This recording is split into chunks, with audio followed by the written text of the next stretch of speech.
Hey everyone, it's Professor Fillmore and we are on week 7. It's crazy. We are almost done. That is one of the positives about an 8-week term, is that before you know it, you're already finished.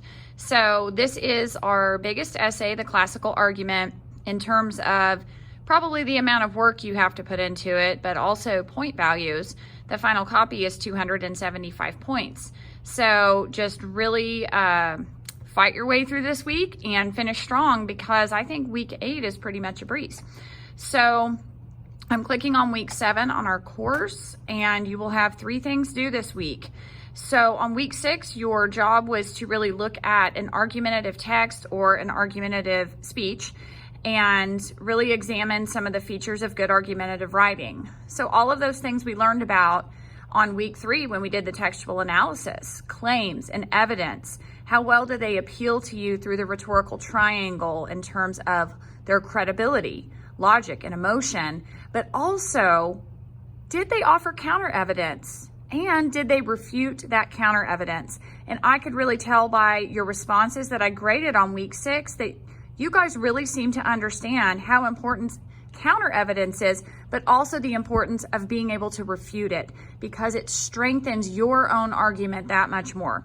So it's really not the counter evidence itself that strengthens our argument, it's the fact that we can refute it. You're really shutting down the opposition when you refute. So hopefully you see the purpose of that. You will have an outline due this week, so it is a much more detailed outline than what you did for Essay 2. And you're going to need to spend some time on it, so please do not underestimate the amount of time that you will need to do the outline for Essay 3. I will also tell you that the ECHO tutoring, there are still issues there with it, which I think a lot of you know. If you are in the companion section, you do have to have it at least turned into ECHO by Wednesday.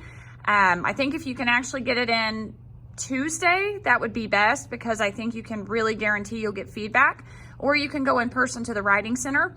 But anyone else who's wanting to use it, really you need to have it turned in by Wednesday at the very latest.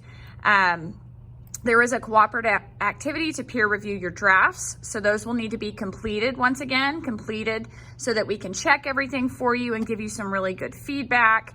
And then you'll have your final copy due. I actually have bumped that to being due Monday, October 5th, so you do have an extra day. I'm noticing as I'm looking here that it doesn't tell you when your outline's due.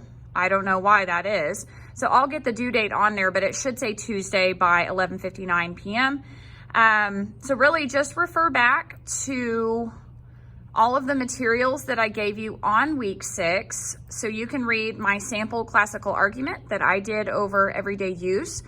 I labeled the parts of my classical argument for you just for instruction, so you can tell where section 1 starts and ends, where section 2 begins and ends, where section 3 begins and ends, so on and so forth. But there's everything you need to know as far as the instructions. Again, the model is on week 6, so that tells you exactly, you know, this document right here tells you the parts of what you're doing.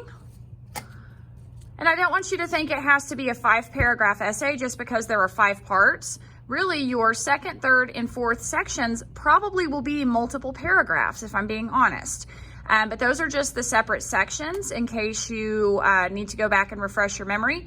The rubric of how you'll be scored, an invention sheet, and then my sample classical argument. So make sure that you are familiar with all of those materials before you proceed with the work on week 7, which is going to be your outline and your draft and your final copy. I'm going to stop this video here, and then we're going to look at the outline a little more closely together on the next one.